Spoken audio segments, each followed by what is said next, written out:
In this video, we are going over 10 clear traits of a person with high spiritual wisdom. And so if you are noticing these traits within you, it may be that you are very, very spiritually wise. Now, if you're not noticing these traits, we're of course going over some of the traits that allow for you to start becoming more spiritually wise. And we're going to go over some of the ways you can start to display more of these traits, start to demonstrate more of them. That's coming up next.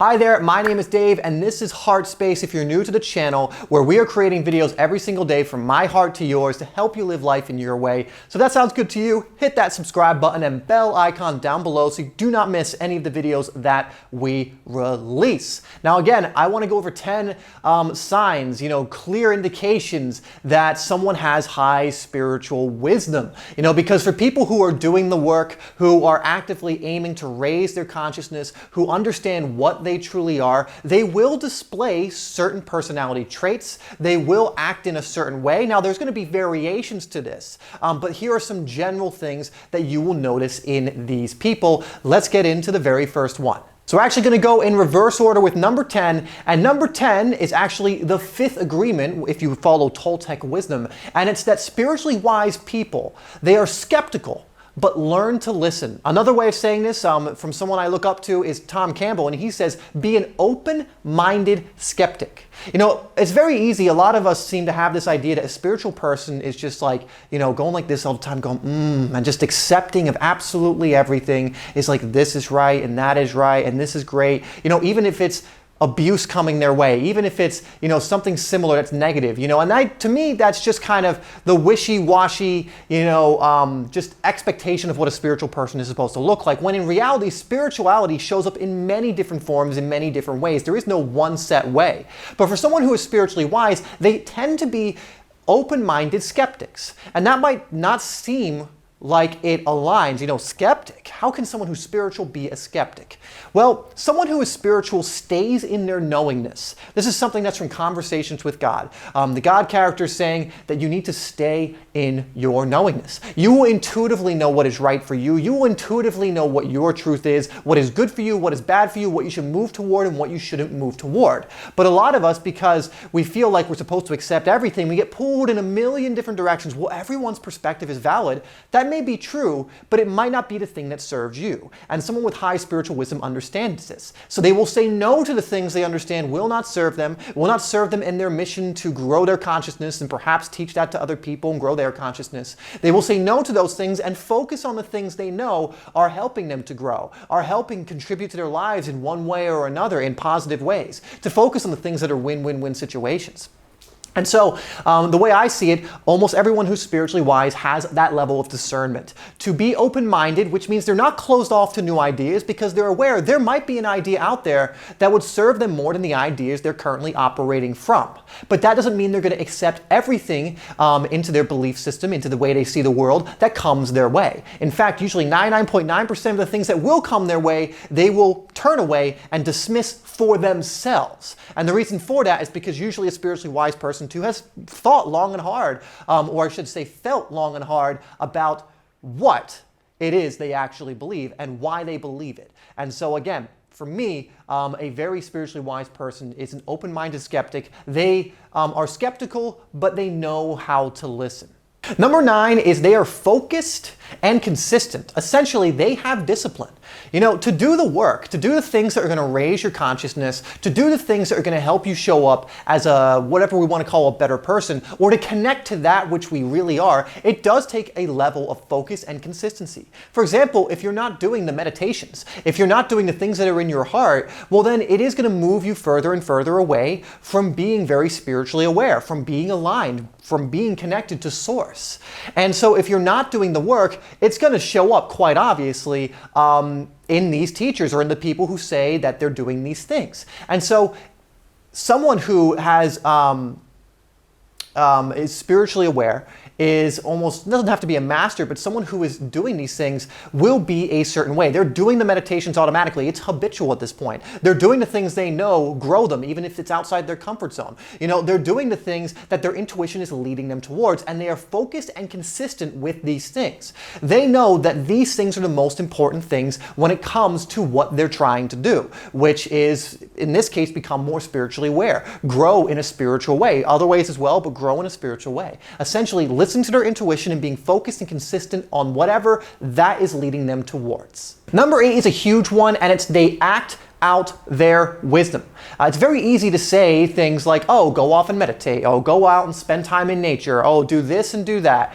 But then there's actually acting out your wisdom. And it's not only just doing practices like meditation, blah, blah, blah, but let's say you even meditate, and then one of the things you want to accomplish by meditating is to be calm, be emotionally mature, follow your intuition more. Well, then if you're not doing those things, you don't come in with intent, or you're consciously trying to follow your intuition, you're getting angry all the time, you're letting your emotions run your life, the negative emotions, and you're not even attempting to replace them with the positive emotions, the feeling good emotions, all this different stuff, well, then you're not acting out your wisdom. And this is something a lot of people fall in the trap of. I've fallen into the trap of this, and I have to constantly check myself, in a sense, really reflect upon things and go, am I acting out my wisdom? The wisdom that is coming through me, and it's not even from me, by the way. Anybody you're learning from that has a high spiritual wisdom, almost every one of them will admit that the wisdom isn't coming from them, so to speak. It is coming from the universe. It is coming from oneness, the system, whatever else. It is coming from someplace else, not this physical body, not my physical mind. It is coming into and through those things.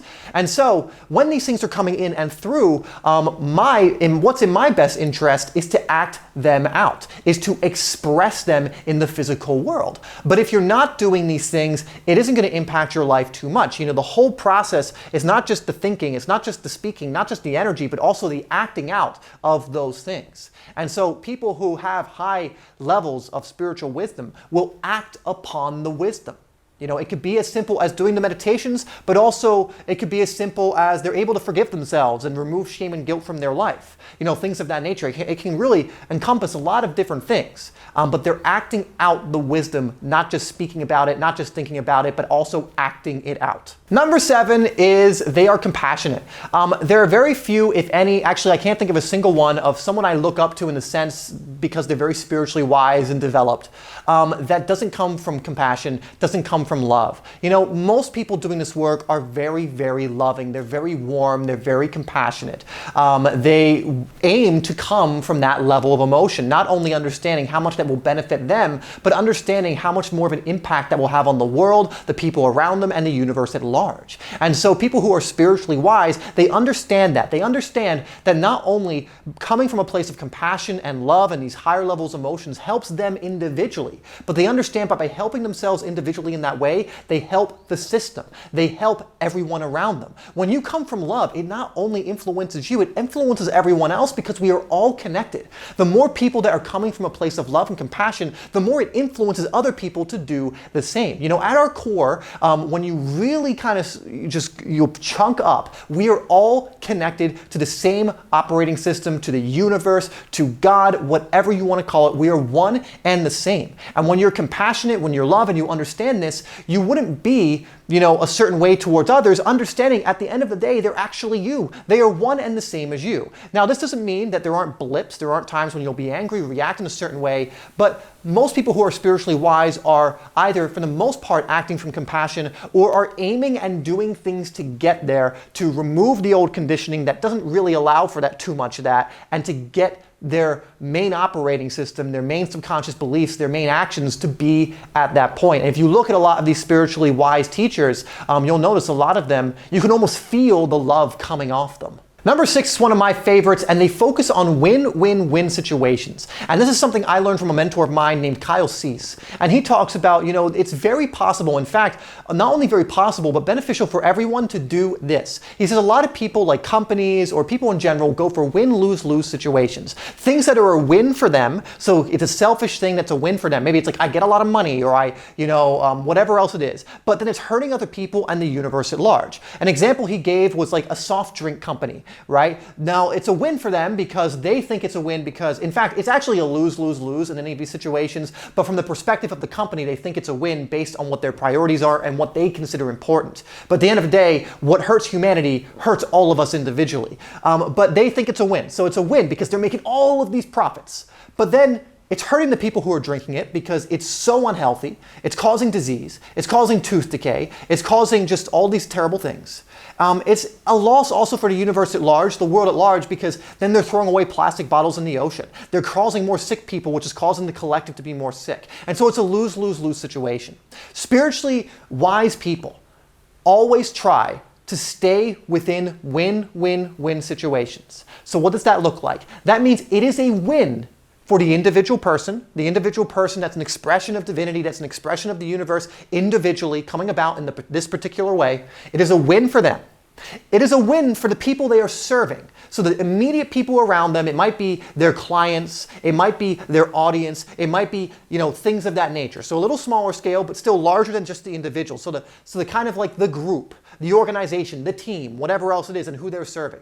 And it's a win for the world and the collective consciousness at large. Because by this person moving more in love and having this win and living in better and better ways, being able to become more, teach more, contribute more, it leads to these people also who they're serving becoming more, being better, being influenced by this, which leads to the collective consciousness also rising, also going further and further. It leads to more cooperation, which is always good for the universe, always expands the universe, which is essentially what the system, the universe wants. And so a win-win situation is beneficial for all. It is beneficial for so many different people, and so many different things. And people who are spiritually wise and aware understand this. They understand that at the end of the day, they always want to come from win-win-win situations. I could even use HeartSpace as an example. For me, it is a huge win to do these HeartSpace videos because it allows me to learn more. It keeps me accountable to always be growing and learning. It allows me to share that with you guys who are hopefully getting something out of it, which helps you grow, which I know contributes to the collective consciousness. And of course, it allows this to grow more and more and more. So there might be things where I'm able to turn this into a full-time thing, which is beneficial for me, which allows me to put back more into it, which in hand helps my audience and my clients and everyone else more and more. The more they're helped, the more that adds to the collective consciousness. Maybe some people from my client base or my audience go off and do their own thing that helps raise consciousness, and they're doing their win-win-win situations, and boom, that's all emanating, branching out from HeartSpace in this thing, which is branching out from something else where I've been influenced, where I've been learning. Does that make sense? It's all connected, all influencing each other, all helping everything. That's very exciting for me, so I'm talking a lot about that. But this is what a lot of spiritually wise people will do. In fact, I don't know a single one that doesn't do this. They look for those win-win-win situations. Number 5 is they value the inner world over the outer world more, but they do not completely disregard the outer world. The outer world, there is nothing wrong with it. It's not meant to be like cursed or not enjoyed. In fact, the perfect formula is to enjoy the outer world while also growing and enjoying the inner world. But the problem is a lot of people do one and the other. They focus solely on the inner world and completely neglect the outside. They neglect their body, their environment, everything else. But the more common one is everyone puts everything on the outer world and neglects the inner world. Here's the deal, unless you want to become a monk and someone who completely focuses on the inner world and gives up the outer world, that's not something you can do. You are a 3-part being of body, soul, and mind. And if you neglect any one area of those things, there are repercussions, right? You're not here to worship the outside world, and you're not even here to only worship the inside world. Honor all of what you are. You are a 3-part being. There is a reason you have physicality. There is a reason you operate in a physical universe. It's not redundant, and it wasn't put there for no reason. There is a reason for it. However, there's a reason you have an inner world too, an inner guidance system. There's a reason you feel connected to something when you're opening up to it, or you're open to it. There's a reason you have a mind. All of these things are there for a reason. They're not put there accidentally. They're not things that are just like, oh, it's just there. I don't know what it's for, or whatever else it is. They're there for a reason. And spiritually wise teachers understand this. They understand this, but they do prioritize the inner world because they understand that the inner world leads to the outer world. And so if they put most of their attention on the inner world, the outer world starts taking care of itself. They become healthier. They manifest the things they want. They're able to help people on the outside by usually helping them go inward, but they're able to do that as well. They're able to have more influence on the physical world by going inward and doing things from there. Now, that doesn't mean they won't do things in the physical world. Usually they'll get the information from the inner world, and then they'll go out and do what this is telling them to do in the outer world. However, understand that it's not one or the other. It's both. Again, three-part being. You have a mind, you have your physical body and the physical world, and you also have your soul and your spirit. Cultivate the soul and the spirit. So many people don't do this, and it's neglected by a lot of people. But once you cultivate that, it will also help your physical reality. But don't curse the physical reality. Bless the physical reality. Bless the things you want to come into your life. Be grateful for what you have in all realities. Whether it's the spiritual reality, the inner reality, the quantum reality, the physical reality, whatever it is. Bless all of it and utilize all of it. But again, spiritually wise people, teachers, gurus, whatever the hell you want to call them, they understand this. They spend a lot of time in the inner world, but they don't completely neglect the outer world. They do enjoy the outer world, and they do know that it's a part of the equation. Number 4 is an obvious one, but we're going to throw it in there, and it's these people are genuine. They are authentic.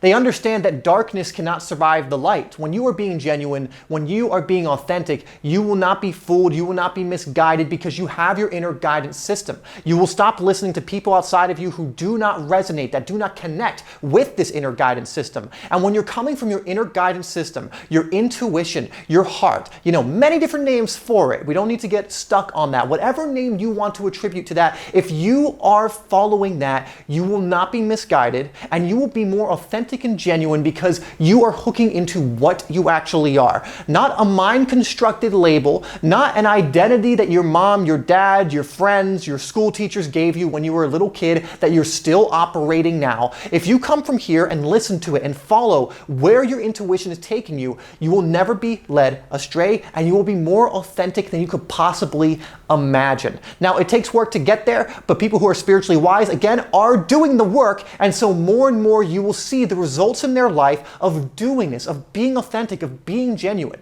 Now, again, this is something that takes a bit of work. It's something that I am working on more and more and more, and I'm getting a lot better at. Sometimes I fall back, but I try, and again, I just have to reflect and look and go, okay, I wasn't being genuine in that situation. How can I, just make it so I'm not going into this autopilot mode and I'm being more genuine? Okay, I need to be more in the moment. I need to be more conscious of what I'm doing, blah, blah, blah, whatever it is. But again, these spiritually wise people, these people who are acting upon this wisdom, they will be incredibly genuine, incredibly aligned. Number 3 is a huge one, and it's something that most people do not do. And as spiritually wise people, honor other people's belief systems and their perspective of the world, the universe, even if they differ from their own. One of the books that paints this in such a great picture, or paints a great picture of this, I can't speak, paints a great picture of this, is The 4 Agreements. This is a book I mention all the time, and if this is a book that resonates with you, please go get it. It is a phenomenal book. I travel a lot, and so I can't have too many books with me. It's one I always have with me. In fact, I have the sequel to it. I have the 5th Agreement with me at all times, and I will reread it when I feel compelled to, and I've read that book so many times. But one of the things they go over in this book is that life is almost like a canvas. This might not be the exact analogy, but it's around the same. You can also call it a movie, but it's like a canvas. And everyone is painting their truth, their reality on this canvas. Is any one canvas invalid put next to another canvas? Is anyone's painting of their life worse or better than someone else's? No, it's just their painting. It's just their creativity. They refer to us as artists, that your life is a painting, is a work of art. That you are the artist, and you with your paintbrush, which is really your words, your thoughts, your actions, you are painting the image of your life, the movie of your life even, each and every second.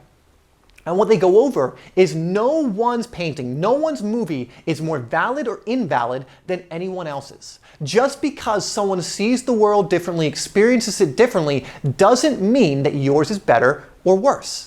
Doesn't mean that theirs is invalid. And all masters know this. And not only know this, but again, they act out their wisdom, right? So they know this and they act from this place. For example, I would never want anyone to just believe what I believe as far as my beliefs of the world, the universe, and anything else. It is not my job to convince you of that. My job is to invite you to do it. My job is to give you information, experiences, and whatever else. And if it resonates with you and you want to add that to your painting, some of the things that are in my painting because you think it will serve you and add something to your painting, give you something more to your movie, whatever else it is, then take it on board. But if you don't, and it's like, I don't need this stuff, don't take it on board. And I'm not invested in whether you do or do not. Do I believe it will help? For a lot of people, I do believe it will help. But again, it's not something where I'm like, I need you to believe what I believe. You need to believe my worldview, and if you don't, you're an idiot. You're a freaking idiot if you don't believe what I believe, and there's gonna be someone else around the corner who is looking at me going like, wait, you don't believe what I believe? You're the idiot. And we're just gonna go around and it doesn't help anyone to come from that level of belief, right? And so people who are doing the work, who are spiritually wise because they've done the work for a pretty good amount of time, they understand that nobody's perspective, nobody's reality, personal reality is invalid. Nobody's view on the world is at the core of everything invalid. And everyone is going through their unique experience of this amazing co-creative process. And again, despite having differing views, they accept everyone's views. It doesn't mean that the master or the person who's spiritually wise will take those views on themselves or start to believe them themselves. They may just dismiss it and completely, or not dismiss it and not accepting it, but just kind of go, great, that's great, keep doing your thing, and then completely turn away from it because they don't want that in their lives. But they're not gonna say, I'm better or worse because of the views that you hold. And this, in our day and age, you can see even like, with a lot of the stuff going on now, is something that a lot of us don't do so well. And again, from this level of belief, I think it could help a lot of people. Again, a lot of people might not take it on board, and it's not my place to make anyone take it on board. But again, most spiritually wise people do understand this and act this out. Number two is they root themselves in their knowingness and they invite new things in if they believe it will serve them. This is very similar to one of the first ones we went over where they're skeptical but learn to listen. But I want to go over this idea of rooting themselves in their knowingness. Again, when you start developing your intuition and your heart, you'll start to get a feeling about things. And usually this feeling isn't like on the range of emotions, it'll be one of two feelings. A feeling of love or a feeling of fear. Another way to think about it is a feeling of lightness, because love always shows up as a light feeling, a almost warm, almost tingly, nice feeling. It's never going to feel crappy. You're never going to be like, I'm so in love and feel like absolute crap. It doesn't work that way. You will feel good. So you're either feeling good or you're feeling pretty bad. Lightness, and not darkness, but tightness, lightness or heaviness, love or fear.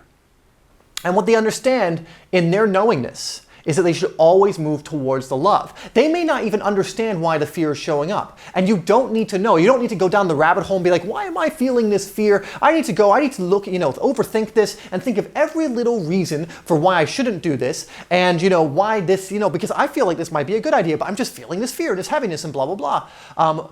But people who have that spiritual awareness and have developed it and have really developed that wisdom understand that love or fear, and to choose love. They stay in their knowingness. They know the energy of situations, of people, of everything does not lie. Again, we are connected. We are all connected and can sense these things. If you look at the work of people like, is it David Hawkins? I believe it's David Hawkins. I'm just having a little brain fart. But if you look at his work in Power versus Force, developing the map of consciousness, and also in the kinesiology process that he goes through to determine what level someone's at, what a situation is at, whatever else it is, it's very real that we are all connected and can tell the energy of something. And anything below 200 for him would be something to not move towards, and anything above 200 would be worth moving towards. In fact, he says only move towards things that are 500, which is the level of love. He says anything below that is a waste of time because you could, in that time, be focusing on the love. And that's another book I would definitely recommend. But again, just to sum this up, they root themselves in their knowingness and they act upon their knowingness. They don't doubt themselves. They don't second guess. They feel out for what it is and they move on that.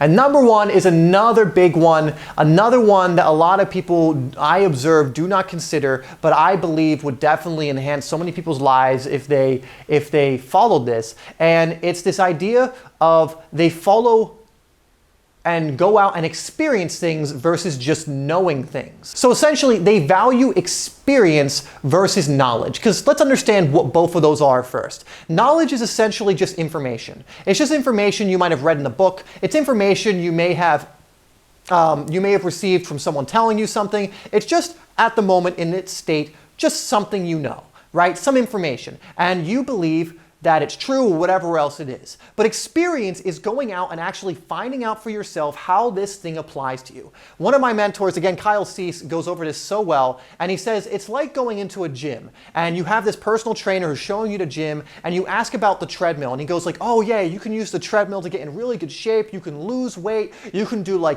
HIIT training, you can do all of these amazing things with the treadmill, do this and do that, and you're like, absolutely fantastic, and you never get on the treadmill. Now you know how the treadmill works, you push this button, you know what it can do for you, but are you going to become more fit, lose weight if that's what you're looking to do, just get in better shape if you never step foot on the treadmill? The answer is no. Until you experience that, you get nothing from it. Sure, you might know how it works. You might know if you go on that treadmill, a certain number of times a week and really give it your all, and you do HIIT training and whatever else, that you will get fitter. You will lose weight if that's your goal, or whatever else it is. But does knowing that actually give you the experience of that? It does not. Experience brings with it so much different input, so many different things that you will never get from just knowing. You will never absolutely know how to do something by just reading it in a book. You will never know how to actually do something or what it's like to do it from just hearing someone else's experience about it. And so spiritually wise people, they understand that experience is much more valuable than knowledge. Now, knowledge isn't something that's invaluable. It's also help you. It expands awareness. It can help you make good choices, although ultimately all your choices are going to come from here if you want to live in a way that's from your heart and going to never lead you astray. But there's a famous saying I really love, and it goes like this, and really just tattoo this on the inside of your eyelids, write this down somewhere, look at it often, because it's so simple but so profound, and it's this: not knowing and not doing is the same as not knowing. Not knowing and not doing is the same as not knowing. Because even if you know something, if you never utilize that knowing, if you never actually act upon it, it's as good as useless to you. It will not have any application in your life. And so that's the last one I'm going to leave you off with, guys. Thank you so much for tuning into this video. A bit of a long one, a bit of a nice flowy one. I really enjoyed making this video. I think it says I've gone 20 something minutes, which means I need to end. I finish it up because it shuts off automatically at 30. But I just want to thank you so much for being here. And again, if some of these things you are not displaying and you want to move more into them, I've given you some ways to do that. I've given you some things you can do in order to have more of these traits, have more of these signs, have more of these attributes. And ultimately, the more you come from your intuition and heart and you act from that place, the more of these things that will start to come out and you'll start to notice. Anyway, thank you so much again for being here. I really do appreciate you taking the time to be here to grow and learn and hopefully apply what we've gone over. As always, you are loved, and I will see you in the next video.